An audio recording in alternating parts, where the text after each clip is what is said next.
बिल्किस बानो उस वक्त महज 20 साल की थी और दूसरी बार मां बनने वाली थी। 5 माह का गर्भ उसके पेट में था। बहुत खुश थी, दूसरे बच्चे की तैयारी में लगी हुई थी। लेकिन उसी दौरान फरवरी 2002 में गुजरात में जिस तरह से कार सेवकों को मारा गया था, उनकी ट्रेन को जला दिया गया था, पूरे देश का माहौल बदल गया था। गुजरात में भयंकर दंगे शुरू हो गए थे और 3 मार्च 2002 बिल्किस बानो की ज़िंदगी का सबसे बुरा दिन था। बिल्किस बानो और उसके परिवार के लोग उस मारकाट में अपने परिवार को बचाने के लिए एक ट्रक पर सवार हुए। उनके साथ दूसरे लोग भी थे। वो कहीं ऐसी जगह जाना चाहते थे जहां वो मारकाट से बच सके, लेकिन इसी दौरान उनके ट्रक पर एक भीड़ ने हमला कर दिया। 20 से 30 लोग उस पर टूट पड़े। रंधिकापुर जो गांव है दामोह का, वहाँ की ये घटना है। बिल्किस बानो की माँ, बहन, यहाँ तक कि उसकी बेटी जो 3 साल की थी साहिल, उसको भी पटक के मार दिया गया। बिल्किस बानो के परिवार के ही 7 लोगों का कत्ल, उसकी बहन, उसकी माँ और तमाम लोगों का उसकी आंखों के सामने कत्ल कर दिया गया। और भी तमाम लोग, 14 लोगों का कत्ल हुआ था। उसके बाद बिल्किस बानो के साथ सामूहिक गैंगरेप किया गया, एक के बाद एक, एक के बाद एक। एक महिला के साथ, बच्ची के साथ जो 20 साल की हो, गर्भवती हो, उसके साथ लगातार गैंगरेप होगा तो क्या हालत होगी।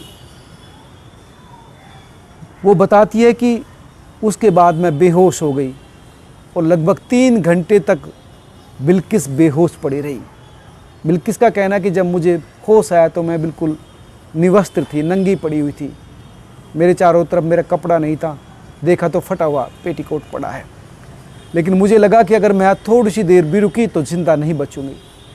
पहाड़ी रास्ता था गांव का, वो वहाँ से अपनी जान बचाने के लिए उठी, लेकिन शरीर जवाब दे रहा था, शरीर से चला नहीं जा रहा था, रोम रोम टूटा हुआ था। लेकिन कहते हैं ना कि ज़िंदगी बचाने के लिए आदमी मौत तक से लड़ जाता है। यही बिल्किस ने किया था। रास्ता नहीं था, ज़िंदगी बचानी थी तो चलना था। खून से तरबतर शरीर था, लेकिन कोशिश की। पहाड़ के ऊपर चली। आदिवासी इलाका था, एक आदिवासी महिला से हेल्प मांगी, उससे कपड़े उधार लिए और फिर छुपती रही। लेकिन इसी दौरान एक होमगार्ड की नज़र उस पर पड़ गई। होमगार्ड ने पूछा, ये क्या हालत बना रखी है। उसने बताया कि उसके साथ ऐसा कुछ हुआ। होमगार्ड भी हिल गया और वो उसको पुलिस स्टेशन लेकर गया। वहाँ पर मामला दर्ज किया, लेकिन कुछ खास नहीं हुआ। सबूतों के अभाव में केस ही बंद कर दिया। इसमें जिस व्यक्ति ने, जिस पुलिस वाले ने इस केस को लिखा था पहली बार, उसको भी 3 साल की सज़ा मिली थी, सबूतों को ठीक से ना रखने की, ठीक से जांच ना करने की सज़ा। दरअसल इस पूरे मामले में 5 पुलिसकर्मी और 2 डॉक्टर भी सबूतों के साथ छेड़छाड़ करने में दोषी ठहराए गए थे। कुल 11 लोग दोषी ठहराए गए थे। 3 लोगों ने इस बात को स्वीकार किया था कि हाँ, हमने बिल्किस के साथ गैंगरेप किया था। ऐसा जघन्य अपराध जो महिला के साथ सबसे बड़ा अपराध होता, उसमें उम्र कैद की सज़ा दी गई थी। इस देश में जिस तरह से गैंगरेप के खिलाफ आम लोगों में रोष है, उसको देखते हुए कई लोग उन लोगों के लिए फांसी की भी मांग कर रहे थे, लेकिन कोर्ट ने ये स्वीकार नहीं किया था।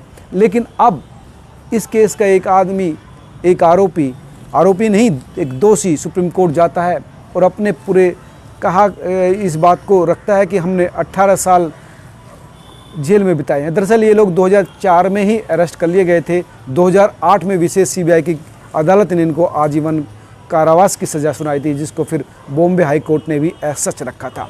उनका कहना था कि हमने बिना किसी छुट्टी लिए लगातार 15 साल से ज़्यादा जेल में बिताए हैं और इसी वजह से हमको छूट दी जाए। तो ये मामला सुप्रीम कोर्ट की तरफ से फिर गुजरात सरकार की तरफ भेजा गया था और इस पर निर्णय लेने के लिए कहा था, जिस पर एक कमेटी बनाई गई थी पंचमहल जिले के डीएम के नेतृत्व में।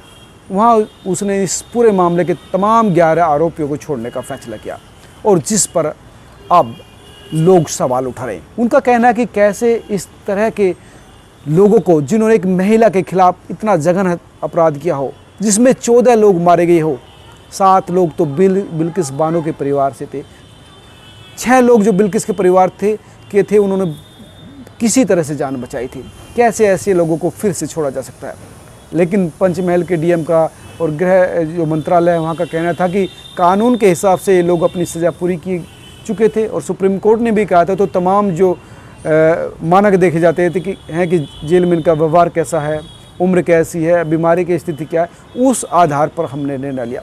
लेकिन फिर भी इतने जघन अपराध के दोषियों को इस तरह से छोड़ा जाना अपने आप में कई सवाल खड़े कर रहा है। खुद प्रधानमंत्री ने स्वतंत्रता दिवस के दिन लाल किले की प्राचीर से बात की कि हम अपनी महिलाओं को सम्मान नहीं देते।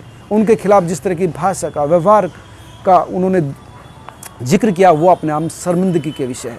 इंटरनेशनल कम्युनिटी के सामने उन्होंने कहा, और उसी दिन इन 11 लोगों को छोड़ा जाना कहीं ना कहीं अच्छे लोगों के लिए, नारियों को उनका हक दिलाने वाले लोगों के लिए, और खुद 50% आबादी को टीस दे गया। दोस्तों, ऐसा नहीं होना चाहिए था, क्योंकि इस पूरे मामले में ये सबसे जघन अपराध था गुजरात दंगों का, बहुत चर्चित रहा उस समय, और इस तरह से छोड़ा जाना वो कहीं ना कहीं चिंता का विषय है।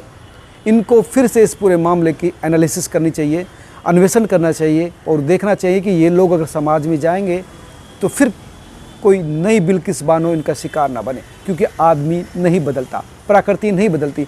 दुनिया में सबसे कठिन काम होता है खुद को बदलना। शायद ही कोई व्यक्ति हो वो अपने आप को बदल ले, लेकिन प्रकृति बदलना बड़ा मुश्किल होता है।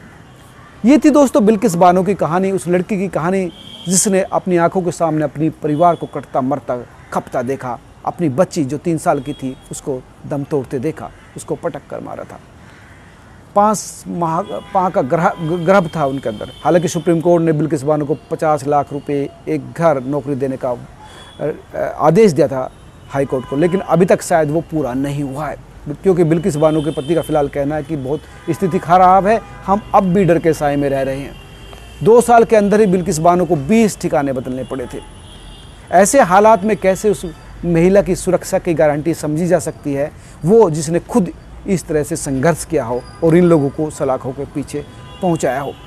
दोस्तों, आप क्या सोचते हैं ज़रूर कमेंट करके बताना, और इस खबर को शेयर भी करना, ताकि हर उस व्यक्ति तक पहुंचे जो इस समाज में कुछ पॉजिटिव कर सकता हो, महिलाओं के लिए, बच्चों के लिए और पूरी सोसाइटी के लिए। नमस्कार, जुड़े रहिए।